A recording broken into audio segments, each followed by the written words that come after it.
to niche or not to niche? In this coaching world, that is actually the question. And what's interesting when you dive into this and try to figure out whether you should niche down or not niche down is that you'll find two camps. And in this video, I'm going to talk about both of these camps, and I'm going to be discussing 7 amazing, extraordinary coaches, their opinions on all of these things. So stay tuned for that. So on the one camp of the debate, we have people like Alex Hormozi, Christian Mickelsen, and Myles Downey. On the other side of the spectrum, we have people like Rich Litvin, Steve Chandler, and Jansen. Now, my perspective I'm going to share all the way at the end, but what is interesting is that these two are complete opposites. Let's start off with Alex Hormozi's view on this. Alex Hormozi, and if you don't know him, go look him up. He's amazing and extraordinary at business. He says basically you need an offer, because the more specific your offer is, the more you'll be able to sell it for. He says, let's say you have this one product, and that is mindfulness course. Amazing, just another mindfulness course. These can usually go away for around $17 to be able to sell it. Now, let's say you niche it down. You would get yourself a mindfulness course for women. Great.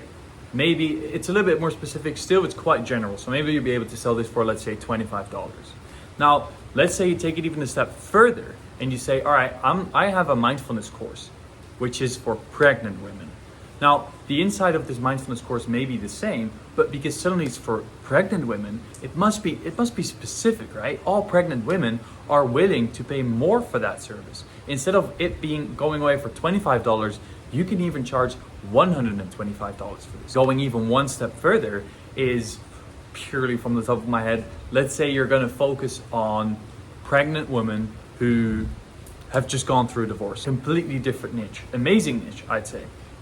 This, now, from the $125, you could easily charge way more for that, $800 at least. Now, to make that even more specific, you could focus on women who are pregnant from twins and just come out of a divorce. Now, that is specific.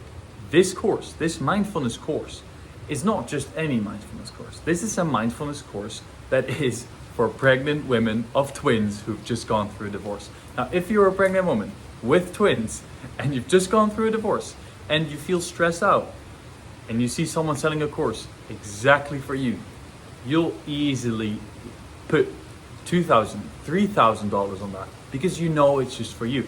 And that's, according to Alex Hormozi, the power of niching down. Another great business person and extraordinary coach who is on this camp is Myles Downey. And I recorded a podcast with Myles where we deeply talked about niching down or not niching down.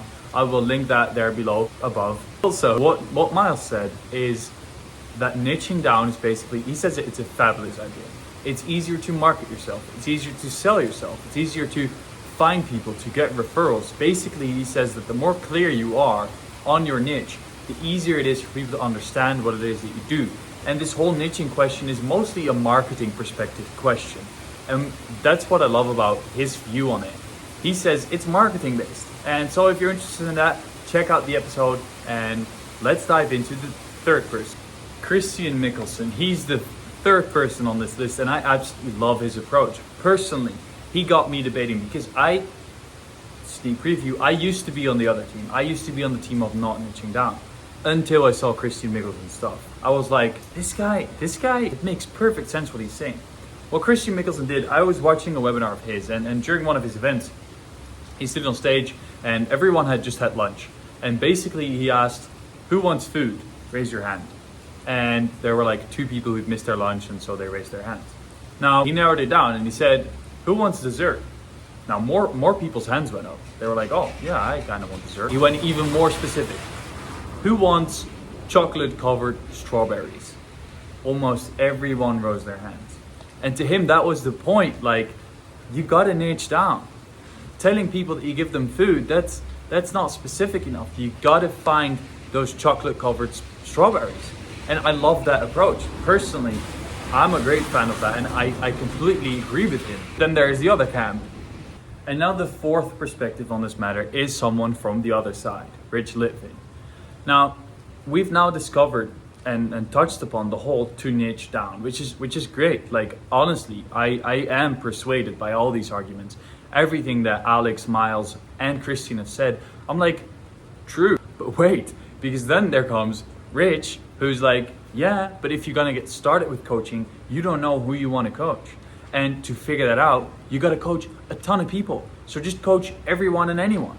Because how else are you gonna figure out who you love to coach? What he adds to that is that most people, when they're thinking of niching, is that they're thinking of demographics. They're thinking about where a person is from, the age, the gender, their sexual orientation, all of those things. What Rich does is he says it doesn't matter. Let's say you coach women who are in their 30s who are going through divorce, like the other example. Let's say you do that. And then someone, a man in his 40s who has not gone through a divorce, comes to you and asks you for coaching. Would you say no? Well, probably not. And I think that is honestly a good point. Like whenever I worked with a niche, I was flexible with that. If there were people who were a little bit outside of the niche, I would include them in as well, which means that actually my niche was super big. Now, what Rich says is stop focusing on a demographic as a niche, but start focusing on a psychographic. He says, basically look for the mindset of the people that you love to coach and focus on that. Meaning, like, let's say you like working with high performers or with leaders or with stressed out people. Those are better niches because that can be women, that can be people from all ages, but what will be similar is the way they think. And I think that's amazing because you're still gonna like talking to them. Mostly we try and find a niche because we just wanna work with people we like to work with. And yeah, in some cases that can be divorced women who are pregnant with twins, if that's what you're into. However, in my opinion, and what Rich says, focus on the psychographic, focus on the ways people's minds work, because that's essentially more important. And I believe Albert Jansen's perspective really ties into what Rich Litvin says earlier. Basically what Albert Jansen said, and he said this in the podcast I recorded with him, which I'll be linking here up above.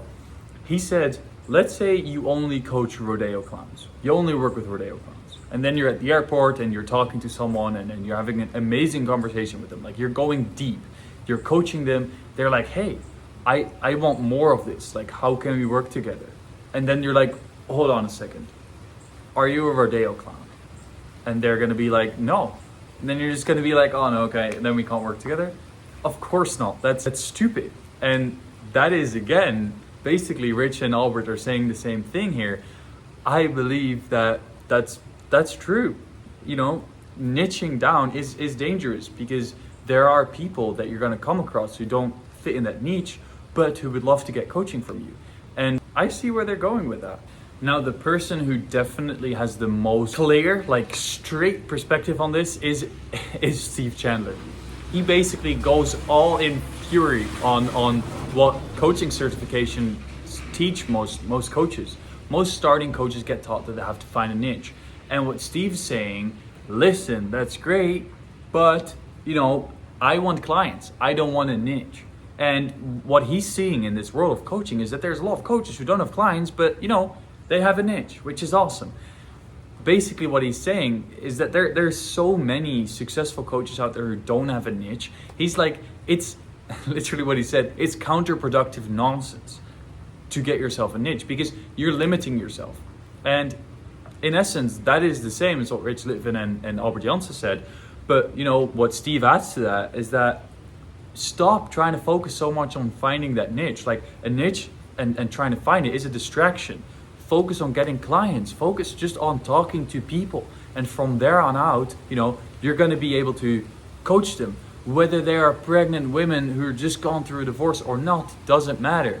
It's not about whether they're rodeo clowns or not. It's about whether you can coach them and whether you can help them. And to be honest, there is big truth to that as well. So now that I've touched upon all these amazing, I can say, idols of mine, I want to share with you my perspective. Like I said before in this video, I used to be Camp Rich, Steve, Albert, Camp No Niche.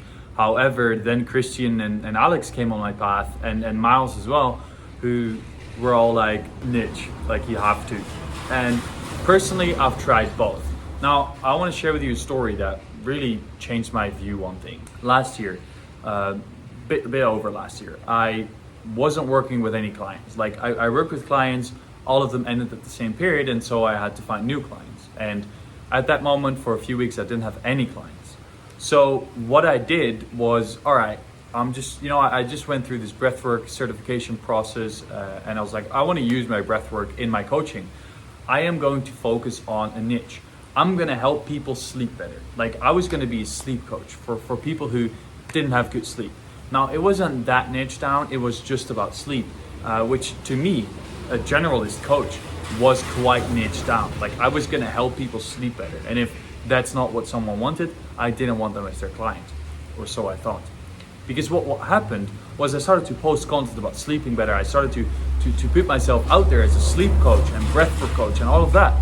And suddenly I was getting people like interested in me, and they started talking to me about what I was doing, and I told my story. And in the end, they didn't need any help with their sleeping, but some of them wanted to lose weight, others wanted help with their business, and for some reason I started coaching them. And what was interesting to me is that the months that I was, or weeks this was, that I was focusing on helping people sleep better, I wasn't helping anyone sleep better, but I was suddenly getting clients again.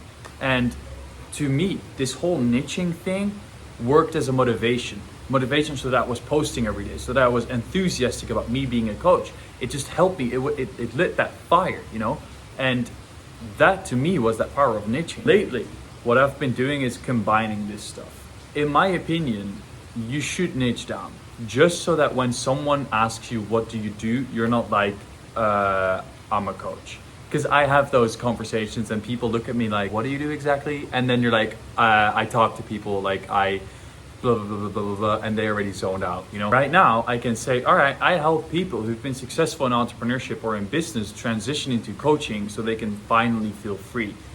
And that's what I do. And that is honestly my my marketing strategy on LinkedIn as well. I focus all of that on that. Now, that's my niche in a way, but it's not. Because still, I'm applying the same principle as back then when I was a sleep coach. Still, I just talk about my stuff. I draw people's problems out. And this is something that Albert mentions in the podcast as well. You don't want to look for people. You don't want to focus on a niche. You want to focus on problems. What problem does someone have that you can solve through the coaching? That is what you're essentially going to be looking for. And now, my niche is just so that I have a story to tell. Just so that when people Google me, they're like, oh, okay, that makes sense.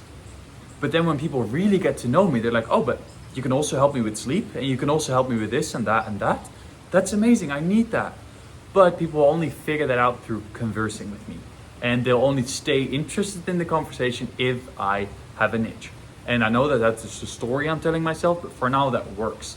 And I believe that if you're a starting coach, or if you've been on your journey for a very long time and you're not getting clients, or you're figuring out whether you should niche down or not, I would say yes, niche down. Because it's safe, it's something that you can always fall back on. I believe everyone who I talked about in this video is completely right in what they're saying, and therefore I think that the best thing to do is to combine both.